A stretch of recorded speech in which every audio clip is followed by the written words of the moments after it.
All this month, we've been listening back to our series on the history of South Street. Today, we're talking about its future and whether the unique mix of businesses that have helped make South Street so beloved can thrive for the next generation. It's Thursday, January 22nd. I'm Trinae Nuri, and let's keep exploring South Street.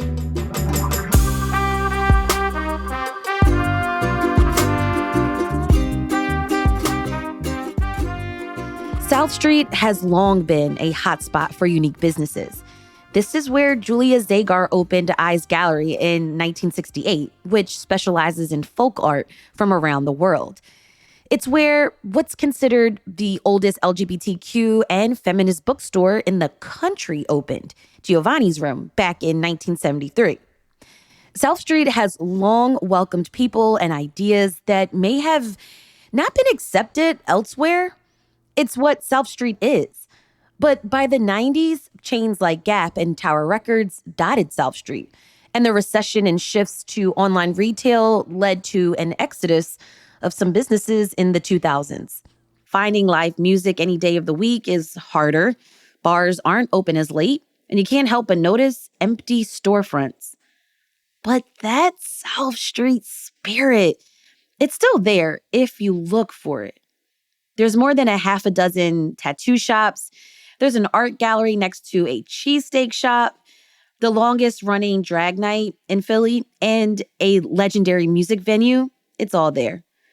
Plus, there's a cannabis museum and a shop that is selling DVDs. Over South Street's 25 blocks from river to river, you can find chains like Acme and Whole Foods east of Broad Street and Wawa on the west side. There's 2 Starbucks and a Federal Donuts, massive pizza slices at Lorenzo and Sons, and chicken cheesesteaks at 2 Ishkabibble locations. There's Bridget Foy's and Fat Tuesday and Milk Boy. And unique businesses like South Street Art Mart and Passional Boutique and the Black-owned bookstore and cultural center, Black & Noble. Our current era of South Street is rooted in the 1990s as urban centers became attractive for young people looking to live near their work and their nightlife. It's amazing to me how much you really see that in the distinct retail mix today that you have in that area. Richardson Dilworth is a grandson of a former Philly mayor. He's also a political scientist at Drexel University. So, among other things, is obviously the prevalence of smoke shops, which is, you see that everywhere now, but certainly South Street was a leader in that not necessarily desirable business. On 4th Street, just immediately south of South Street, you have the densest concentration of tattoo shops in the entire city. You still have reflected in retail a lot of that original racial diversity. I mean, when Black & Noble opened up a satellite store on South Street, Condom Kingdom is one of the longest standing retailers on South Street. That's, I think, an interesting reflection. And then you had Harry's Occult and Spiritual Shop for a long time. And there still is a store that's the legacy of Harry's Occult and Spiritual down there. So all that is incredibly unique. And the bookstores themselves are unique. Wooden Shoe didn't start on South Street, but it's on South Street. And Garland of Letters, I think, is quite unique as well. It's been there forever. One of those unique, specific only to South Street type of businesses that Richardson mentioned is Condom Kingdom. We all went there as young adults. That's a battery-powered sex toy. You could get that and some condoms and so much more here. Stu Schlafman, owner of Condom Kingdom, opened the legendary business in 1992. About 2.5 years before that, I had an ice cream store on South Street called Hillary's Ice Cream, which was a franchise. It wasn't doing well, so I knew that I was going to be closing it.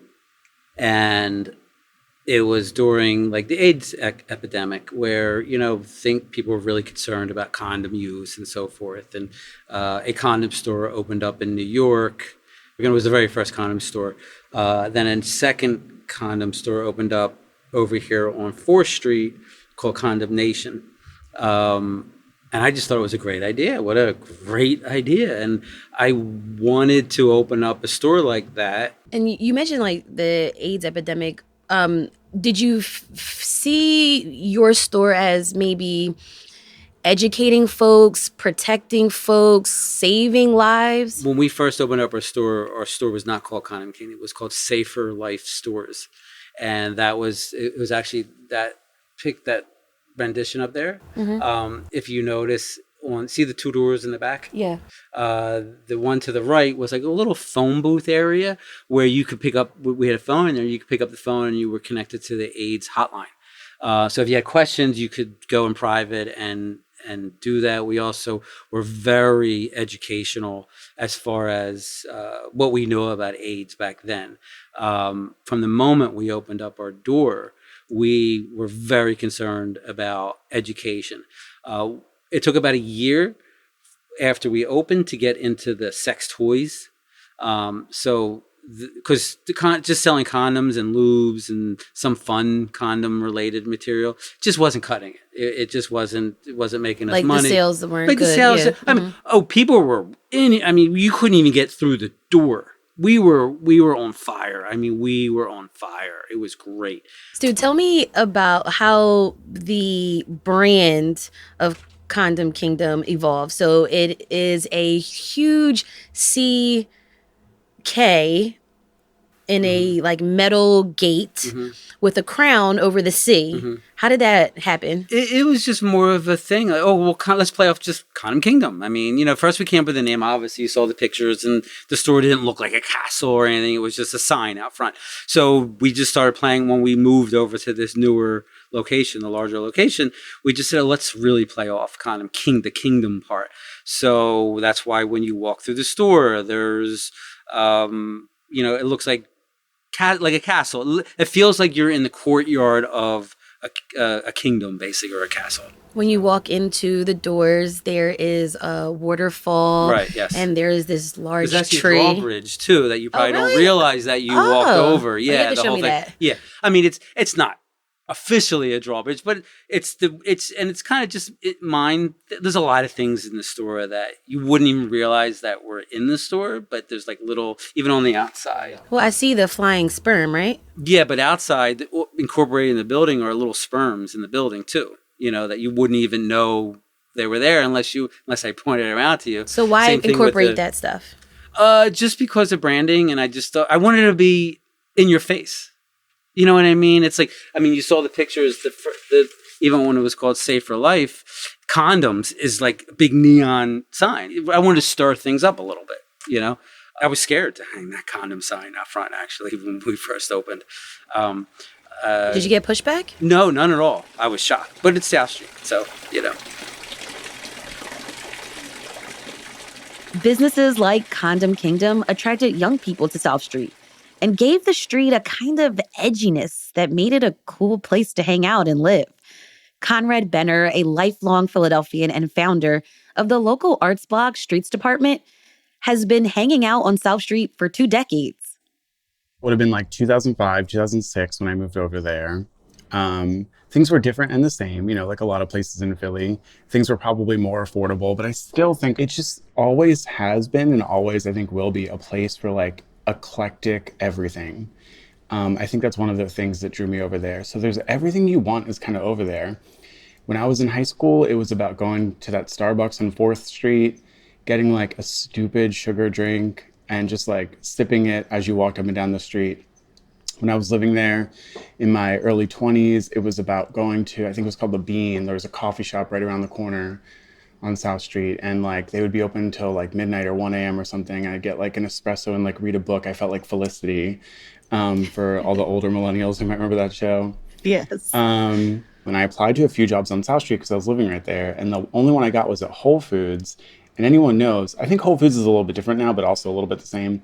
But back then it was like super hippie, and it wasn't owned by Amazon yet. And lots of artists worked there. So I met a whole new group of people, folks from Philly, folks from around the country who had just moved to Philly because maybe they had graduated college or something. Because in 2005, it was like the place to go if you wanted to be in the Northeast.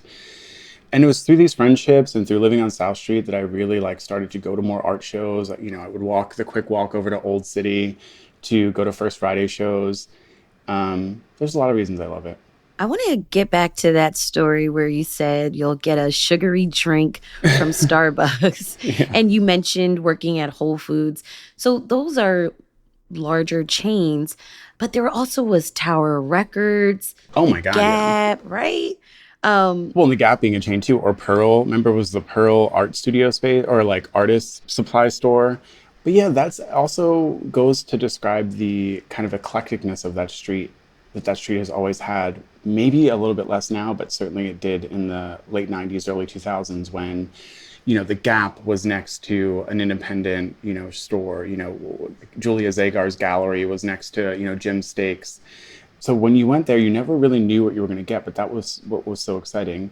I think as a kid too, the thing that attracted me to it is it felt a bit like the boardwalk down the shore, or like the Spencer's gift shop when you would go to the mall. Like there was stuff like you knew you weren't supposed to see or something. Like go to Condom Kingdom and just like giggle, and like the staff knew you weren't supposed to be there either, but everyone was just like fine with it. And you'd pick up something and laugh at it and like run out. I felt like I was on a sitcom more than once a week when our Whole Foods shift would end. We'd walk the 2 or 3 blocks over to Tattooed Moms and get like a bite to eat there or get a few drinks. And then Tattooed Moms became this place that totally inspired me. I mean, not only did I have my 21st birthday there, when I broke my leg when I was 24, I got hit by a van. My friends hosted a fundraiser for me there, and they gave me like all the bar proceeds, so a few $1,000s to help pay my rent and some bills at that time. It was really great. And I've stayed connected there ever since. I mean, obviously, I run a blog about street art, and it's like this unofficial street art museum of Philadelphia. So basically, what I gathered from your young adult life living and working on South Street, you were walking around, you were engaging with art, and you are essentially still doing that now. You are a champion of Philadelphia art. You run the art magazine and blog Streets Department. You have a podcast at WHYY, Art Outside. You live and breathe Philly's art scene. How has South Street been also the champion of Philly art? I lived on South Street from 19 to 23. And South Street is basically a museum of art. Every alley, I mean, every pole is full of stickers. There's Tattooed Moms, which is the unofficial street art museum. All the alleys are full of art and lots of galleries as well. I think one of the challenges with kind of all commercial corridors, but including South Street, is what do you do when the economy shifts and there's vacancies for some amount of time of some of these spaces. And I think South Street has been one of those places over the years that has engaged those vacancies with really interesting projects like temporary art galleries or art installations. There's a lot of Zagar work, Magic Gardens work. Yeah, that's a theme we've been seeing again and again, like South Street resurrecting itself. And you've been talking about Tattooed Moms, which is a bar that literally looks different every time you go in there because there's new stickers on the walls. And, you also mentioned artist Isaiah Zagar's Magic Gardens, which is this open-air museum of mosaic tiles built on 2 former vacant lots. And you can't go wrong with the Magic Gardens. I mean, if you've never been to the Magic Gardens, you got to go. I mean, it's so unique to Philadelphia. We're often called the mural capital of the world, and a lot of that is thanks to Mural Arts Philadelphia, which started as the Anti-Graffiti Network in 1984. But, Zagar and the Magic Gardens were doing their work well before that. So, and plenty of other people, murals weren't invented by Mural Arts, but Zagar has dozens and dozens and dozens and dozens of murals all over South Philly, including a lot of these alleys that we're talking about around South Street. South Street today is colorful for sure, but it's also in a lot of ways vacant. And that's why some business owners are concerned about the direction that the street is heading.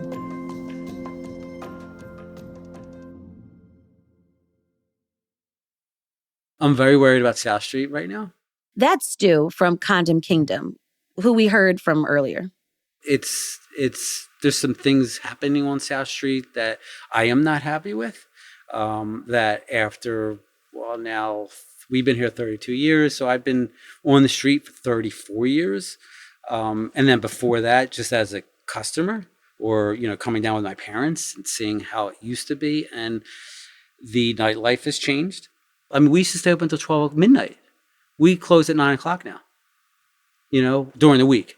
Weekends, we still open until 11.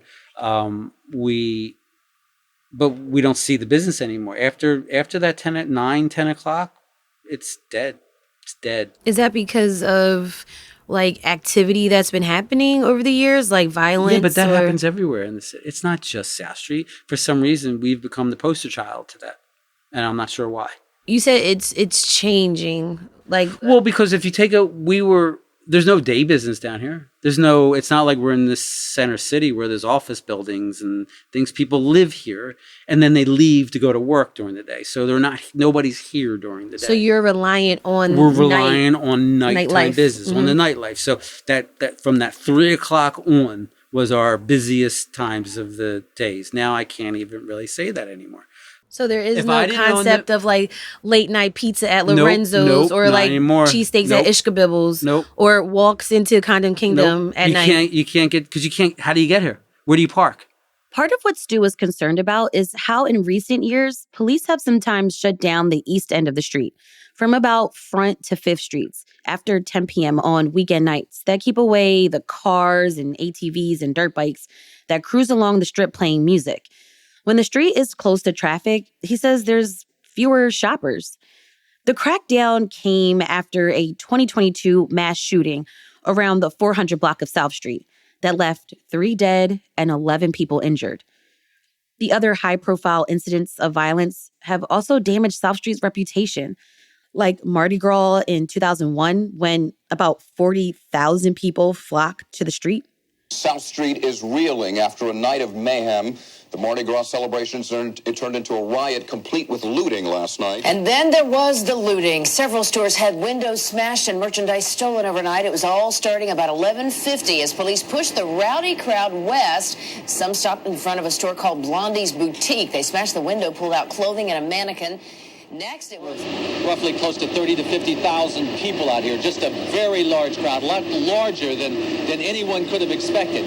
Right now, there is a large cleanup effort underway, which is personally. By nighttime, businesses were looted, windows were broken, and about 100 people were arrested. Beyond the crime, when you walk down the street, the amount of empty storefronts are quite obvious. Even before the pandemic, the vacancy rate on the street was 18%, double the 7% vacancy rate citywide. So we talked to Councilmember Mark Squilla, who represents parts of South Street, about what the city is doing to keep this area vibrant. Growing up as a kid, we used to walk to South Street, right, from South Philly. It may have been a mile and a half. And so it was always the place to go, right? Whether you just wanted to walk up and down the street or whether when you were old enough to go in. Maybe we weren't old enough and you wanted to go in some of those places. But it changed a lot, right? There's been challenges on South Street. We had some issues on South Street. We're trying to reimagine it, right? How do we build a street that's eclectic, that's artsy, right? That's attractive to visitors, but also to residents, right? Why can't we have both? So, we're working with the South Street Head House District, Queen Village and Society Hill, looking at how can we reimagine it? Do they need subsidies on South Street, right, to build? Do you increase the zoning of South Street, particularly to add density maybe to the buildings above South Street, right? How do we get the landlords who have a lot of those properties that keep them vacant, how do we get them interested in redeveloping them, right? And so what they're doing is looking to put together a plan, sort of a master plan of what South Street could be. How do we change that in a way that still makes it sort of that neat place to visit if you wanted a certain vibe, but also feel safe, right? And also be community driven, but have that neat place where everybody meets at South Street and could still go out and have a good time, but be safe. A business on South Street that witnessed many of these changes and survived it all is Jim's South Street. Stay tuned to hear from the president of the iconic South Street cheesesteak spot that literally rose from the ashes and continues to thrive today. That's after the break.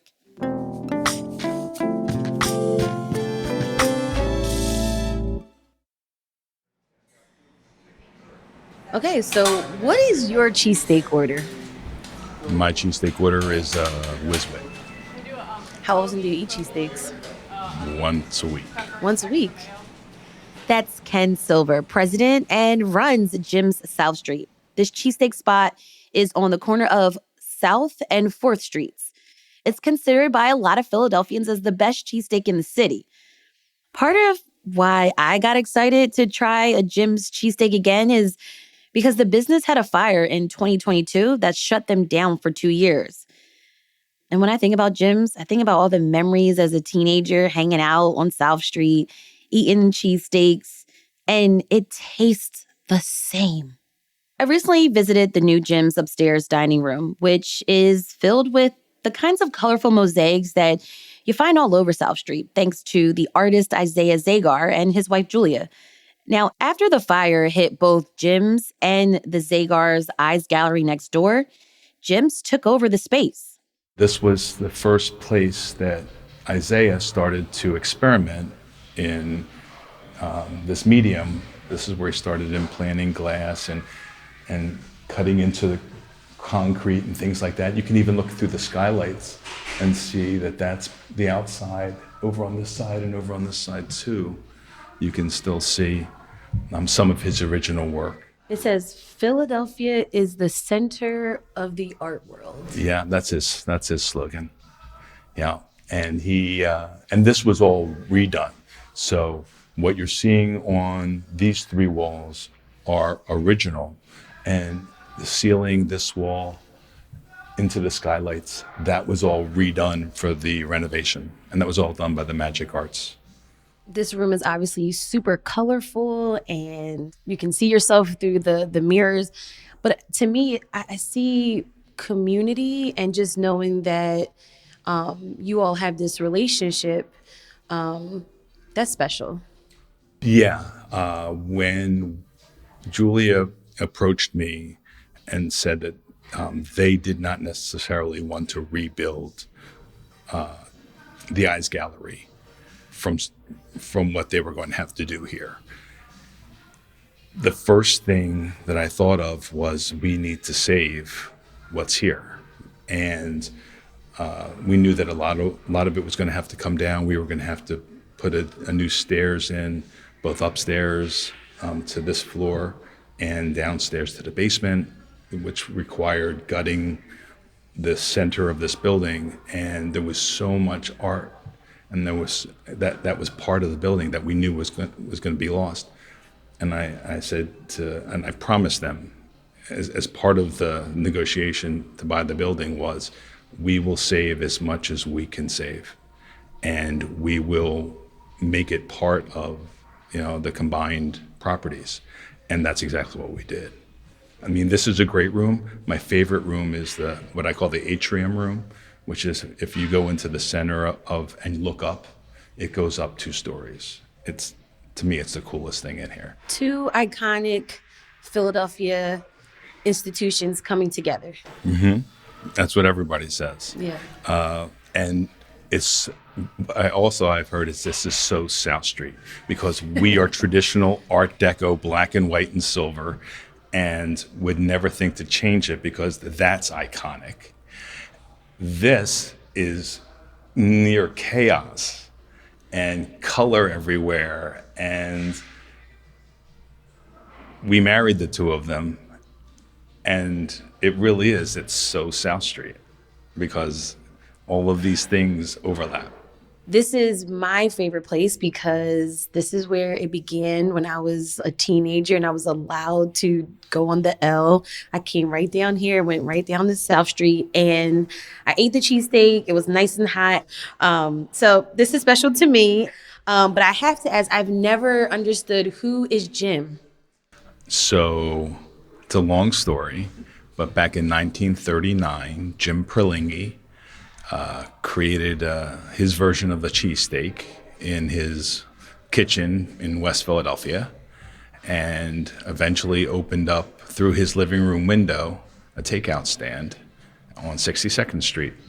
And that was the origination of Jim's, and it operated at that same location for 60 some years before Billy Proetto, who eventually purchased the property, passed away, left the the location to his estate, and then it's since closed. So your father, Abner Silver, bought into this business back in the 1970s? So my father was Billy Proetto's attorney who helped negotiate the deal for the original gyms at 62nd Street.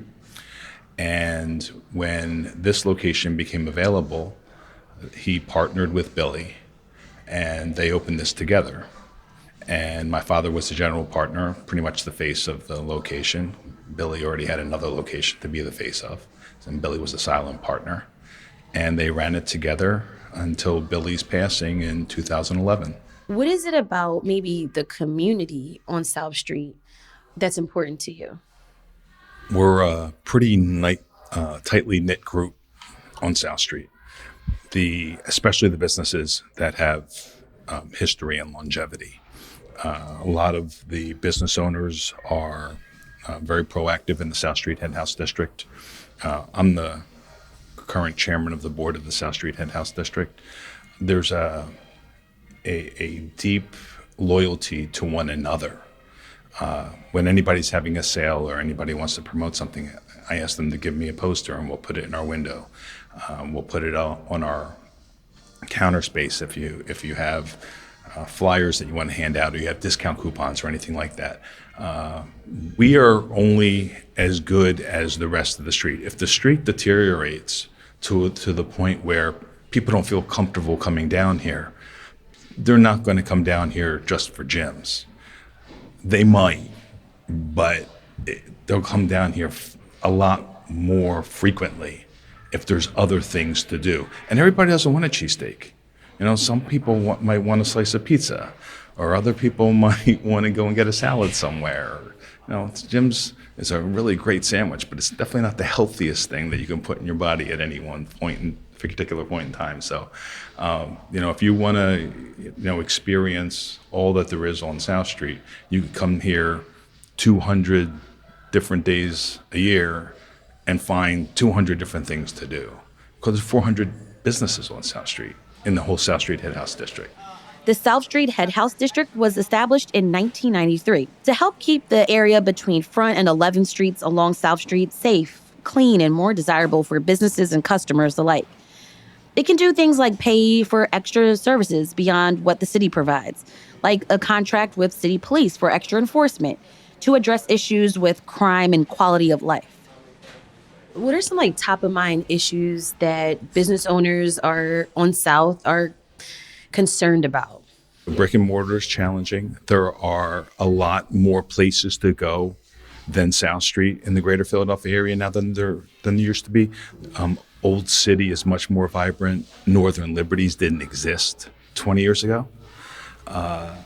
Manayunk University City now has a thriving commercial corridor. None of those places, Bella Vista.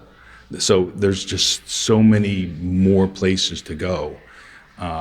We're competing, and so when we're competing, we don't necessarily have the density that we used to.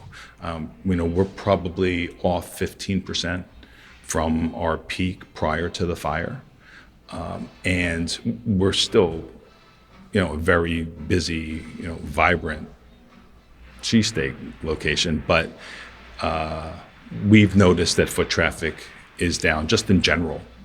And I think that's just because there are so many other places that you can go. Friday, Saturday, Sunday, Monday, is still crazy busy here.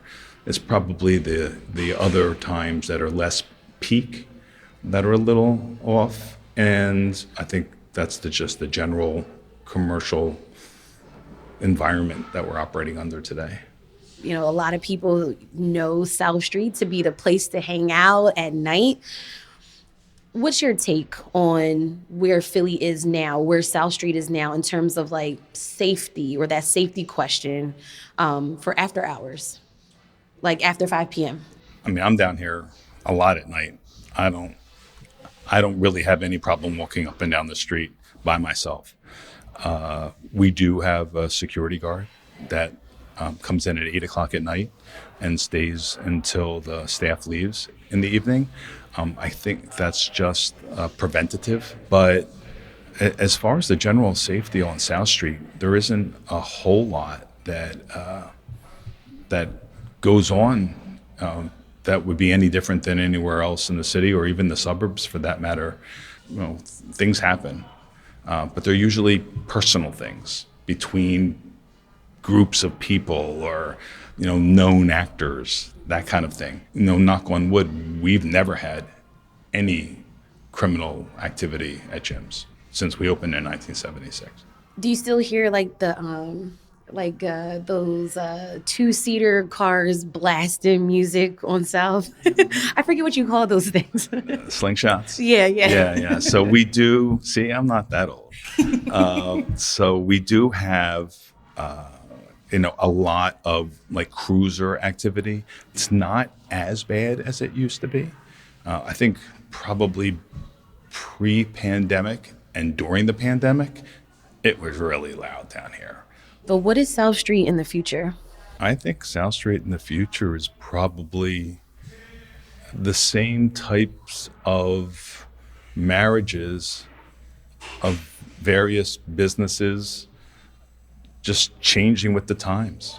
There used to be a pager store on every block, and you guys would be like, pager store? What the hell's a pager store? I know what a pager is. But that was the thing back in the 80s. Everybody had a pager, and it was cool if you had a pager. So then that went out, and it became something else. And then the mobile, there was 20 mobile phone stores on South Street, and now there aren't any anywhere. So I think we just keep evolving. I think businesses want to keep coming down here because we're South Street. They know that they're going to get generated activity even if they do nothing. There'll be people here. So that's one reason to come to South Street. And I think what we find is that the diversity of businesses continues. I left Jim's that day hopeful. My favorite cheesesteak spot burned here on South Street.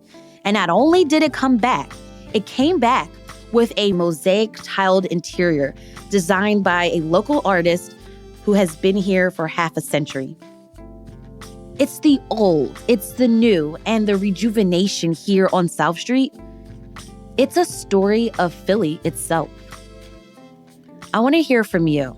What do you think is next for South Street?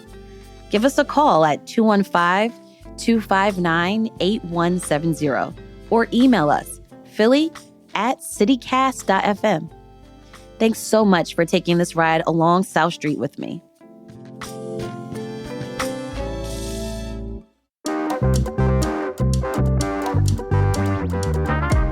That's all for today here on CityCast Philly. If you enjoyed this episode about South Street, listen back to the other 2 episodes and also share this with a friend. Rate the show, leave us a review, and hit that subscribe button. Be sure to sign up for our morning newsletter to learn more about what else Philly's talking about. And don't forget, you can support the show and get great perks by becoming a CityCast Philly neighbor at membership.citycast.fm. We'll be back tomorrow morning with the Friday News Roundup. Talk to you then. Bye.